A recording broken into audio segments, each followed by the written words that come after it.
Hey all, Panzer Dragon here, aka Luigi Dragon, and today I want to be going over the top 5 best junglers for solo queue patch 4.10 edition. And recently, even though the jungle hasn't changed and no one really got nerfed, and my opinions on Rengar has changed, I feel like he's a really cheesy champion, and so he's not really consistent. And usually in solo queue, you kinda wanna have consistent champs who are really good at early game. And so I removed him and I've made a discovery of something really powerful and I feel is really OP. And it replaces my number 1 solo queue pick from my last patch tier list. And who might it be? Well, she's never been in a jungle tier list ever, but she has been in another tier list. But if you really want to find out who she is, you'll just have to watch the video. Alright, so first up we have Jarvan. I know I had Wukong in my last one, but again, I feel like they all fit 5th place. Jarvan and Wukong, they're both really good champions, but I think Jarvan is a bit more popular right now. There's not much people who play Wukong jungle anymore. I'm like the only jungler in Challenger who plays him right now. And I know why, it's because he has a really bad early game, and so people will take advantage of that. But anyways, let's talk about Jarvan. So again, Jarvan is really strong, he has really high base damage, and his ganks kick ass.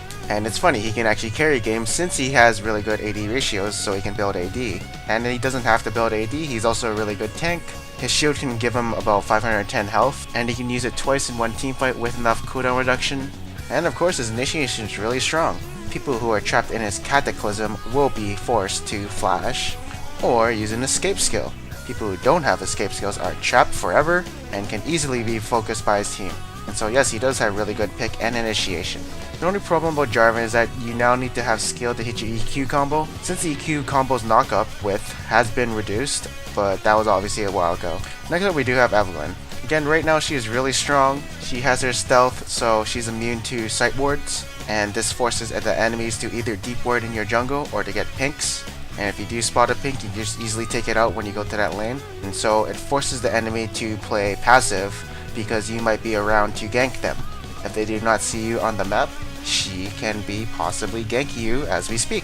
And so yes, her stealth inventively gives her a really good early game. Even though she doesn't really have any CC until level 6, it's all about the stealth and the red buff. She also has a really good clear speed because of her Q that does AoE damage and is spammable. And her mid-game damage is pretty good.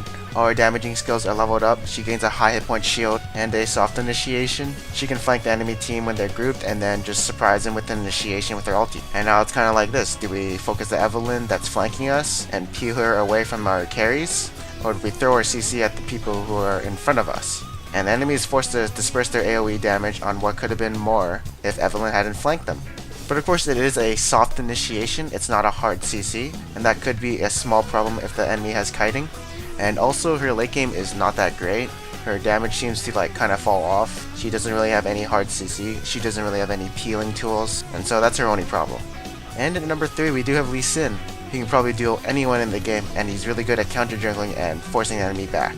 His ganks are really strong since he does have high burst, high damage, and of course a lot of gap closer, and so that does make him extremely mobile around the map. He's obviously one of the top picks because of his early game. And once mid game and late game comes, he does have that insect initiation. So let's say you have an AD carry who doesn't have an escape. Twitch comes to mind, Jinx comes to mind. If they are fed, you can make that fed carry into a nobody since you just kick him to your team. And of course, Lee Sin does have really good peeling since he can knock back people, give them a shield, and slow people. And so yes, his utility, mid game and late game are still there, but his damage does fall off a bit since he isn't really building AD, and if he builds AD, then he's going to be squishy. And also it's really hard to catch Lee Sin since he's like really jukey, and so it's like really hard to chase him, and he can be in certain areas of the map without dying, as opposed to other champions who say don't really have that really good of escapes. And again, his initiation isn't the greatest initiation. Some people can outplay you, so it might backfire. If you try to initiate, you might die because of it. Like if you try doing that on Lucian, he can probably just dash out, and you'll knock him the opposite way you wanted him to. And so honestly, I feel that if you really want to play Lee Sin, you have to be good at Lee Sin and not just pick him up out of nowhere and expect to be good. Alright, next up we do have Elise. Elise is obviously a really high contested pick in competitive play.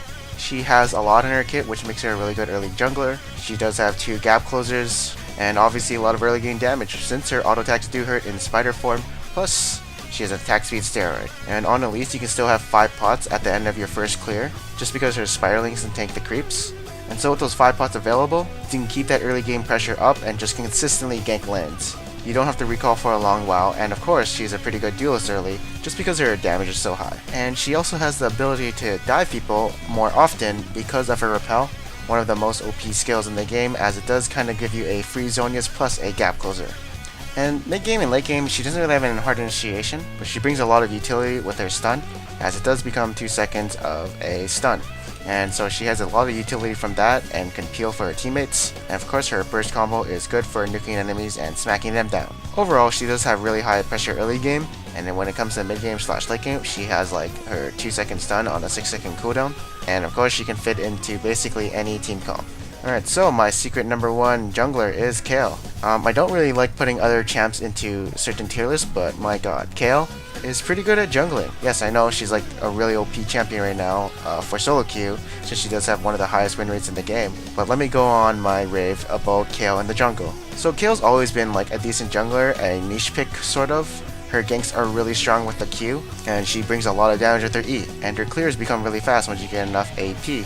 But I don't think a lot of people realize this, and I recently realized this myself. But if you ever tried maxing out heal second instead of E second, it's literally having like Nidalee on your team and just spamming heal over and over so your team can keep sieging or doing whatever. And honestly, I feel like that's really broken right now. As say if you're like facing someone with poke like Ziggs, you can just sustain up that damage that you got poked on and just keep doing whatever you're doing. And so obviously like mid and top Kayle can do this, but what other jungler can be a carry, do a lot of damage, and bring a lot of utility to the team? There's like literally no one. And like of course if she gets ahead, you know how scary Kayles are when they are ahead. They do so much damage. They can even split push if they are really fed and can 1v1 everyone. They have wave clear sort of, and it is really scary and becomes a high threat into the enemy team. And also if you're like 0 and 3 in the game, remember you still have utility, you still have that ultimate that guarantees a 3-second invulnerability, you still have pretty good heals, so you can just let your team carry you. And yes, you're still pretty useful, and once you catch up in levels plus items, you'll be a late game monster. And this is how much I want to emphasize Jungle Kayle. I feel like I can win every solo queue game with Jungle Kayle. Because what Kayle does is, if you get to late game with a Kayle, you automatically win the game. Because if you're fucking around with a Kayle on another team, and say you're like 20 and 10 and you get cocky, and then you do one baby throw and they catch up, and then they just like turtle the game out, you will lose the game probably. It's just because Kayle ensures you pretty good team fights. The only way I feel like you can win against Kayle is if you don't let her get to late game. And if you ever see like a Kayle getting fed early, it's like game over because that already ensures her late game / mid game.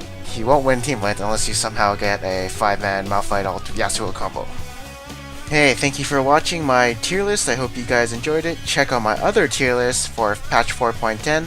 So again, thank you for watching, and remember, Kayle OP. Remember to max Q first and W second be granted free elo. Thank you for watching, and I will see you guys next time.